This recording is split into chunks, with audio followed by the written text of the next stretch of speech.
Yan, magandang hapon mga paps. So, ito si Paps from Naga Paps, no? Naga City, nagpa-install sa atin ng carb.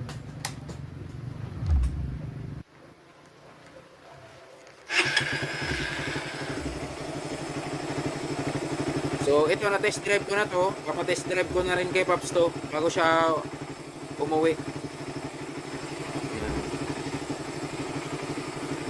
Kita-kita. Ganda ng ganda ng kay Paps kasi condition na condition pa talaga yung makina ni Paps kasi ano pa lang 32,000. Ganda sa kanya.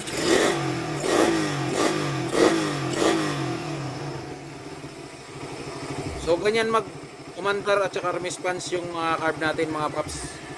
Bago isip, pinapatakbo, ganyan.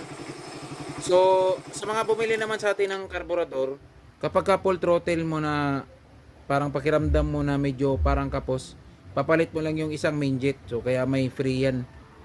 Kung halimbawa naman na parang pinalitan mo na yung main jet tapos medyo kapos-kapos pa rin, hanap na lang tayo ng main jet na 120.